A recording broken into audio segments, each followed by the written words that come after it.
I got another Fuji XM5 in the mail today. Got this new because the used ones are hundreds of dollars more than the new ones still.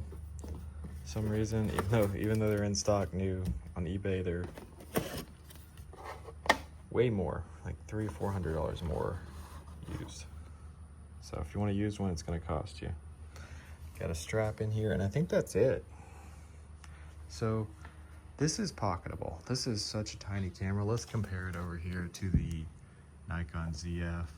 This thing is probably 10 times as heavy. This thing is so much bigger. Look at the size comparison there. So even with the Viltrox lens on here, this thing is a big, heavy camera.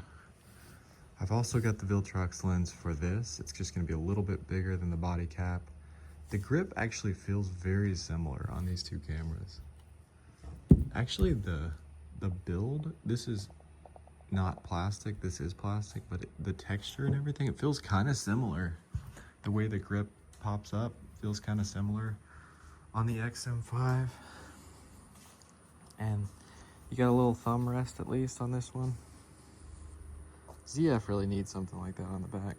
I like the texture on this. I've had 2 of these in the past, maybe 3. I had a silver one and a black one, I know. I am not going to sell this one.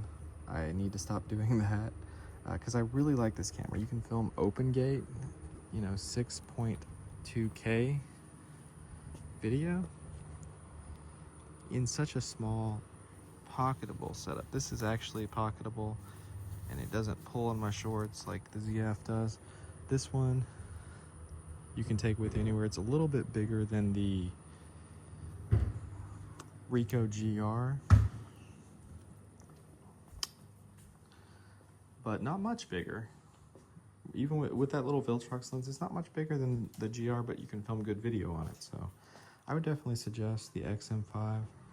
Check out my videos, scroll around and see if you can find some videos I've done reviewing different lenses on here. I'm definitely going to talk about the Viltrox 15 1.7 soon. I'm going to do some videos vlogging with that, so stay tuned for that.